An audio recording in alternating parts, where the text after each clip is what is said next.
سیدنا ابو بکر رضی اللہ عنہ بیان کرتے ہیں کہ ایک آدمی نے رسول اللہ صلی اللہ علیہ وسلم سے یہ سوال کیا، اے اللہ کے رسول، لوگوں میں سب سے بہتر آدمی کون ہے؟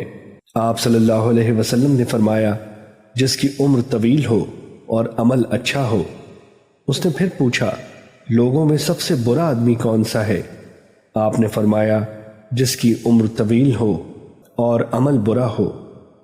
حدیث نمبر 2997، مسند احمد۔ سیدنا ابو ہریرہ رضی اللہ عنہ سے روایت ہے کہ رسول اللہ صلی اللہ علیہ وسلم نے فرمایا، کیا میں تمہیں یہ نہ بتلا دوں کہ تم میں سب سے بہتر آدمی کون ہے؟ انہوں نے کہا، جی ہاں اے اللہ کے رسول۔ آپ نے فرمایا، تم میں سب سے بہتر وہ ہیں جن کی عمریں طویل ہوں اور وہ اچھے عمل کرنے والے ہوں۔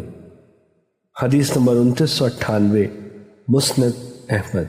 سیدنا ابو ہریرہ رضی اللہ عنہ سے روایت ہے کہ رسول اللہ صلی اللہ علیہ وسلم نے فرمایا، جس آدمی کی عمر 60 سال ہو جائے، اللہ تعالیٰ اس کا عمر کے بارے میں عذر ختم کر دے گا۔ حدیث نمبر 3000، مسند احمد۔ سیدنا ابو سعید خدری رضی اللہ عنہ سے روایت ہے کہ رسول اللہ صلی اللہ علیہ وسلم نے فرمایا، اپنے قریب الموت لوگوں کو لا الہ الا اللہ کی تلقین کیا کرو۔ حدیث نمبر 3002، مسند احمد۔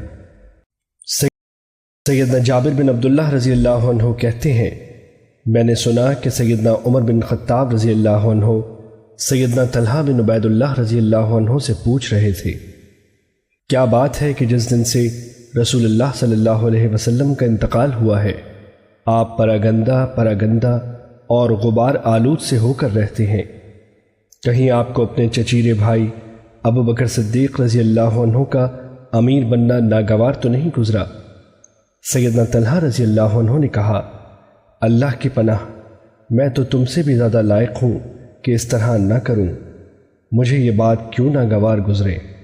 بات یہ ہے کہ میں نے رسول اللہ صلی اللہ علیہ وسلم کو یہ فرماتے ہوئے سنا تھا کہ میں ایک کلمہ جانتا ہوں، جو شخص وفات کے وقت اسے پڑھ لیتا ہے تو اس کی روح جسم سے نکلتے ہی رحمت و راحت پا لیتی ہے، نیز وہ کلمہ اس کے لیے قیامت کے دن نور کا باعث ہوگا۔ مگر افسوس کہ میں آپ صلی اللہ علیہ وسلم سے اس کلمے کے متعلق نہ پوچھ سکا کہ وہ کون سا ہے، اور نہ آپ نے مجھے اس کے بارے میں بیان کیا، اس چیز نے مجھے غمزدہ کر رکھا ہے۔ سیدنا عمر رضی اللہ عنہ نے کہا، میں وہ کلمہ جانتا ہوں۔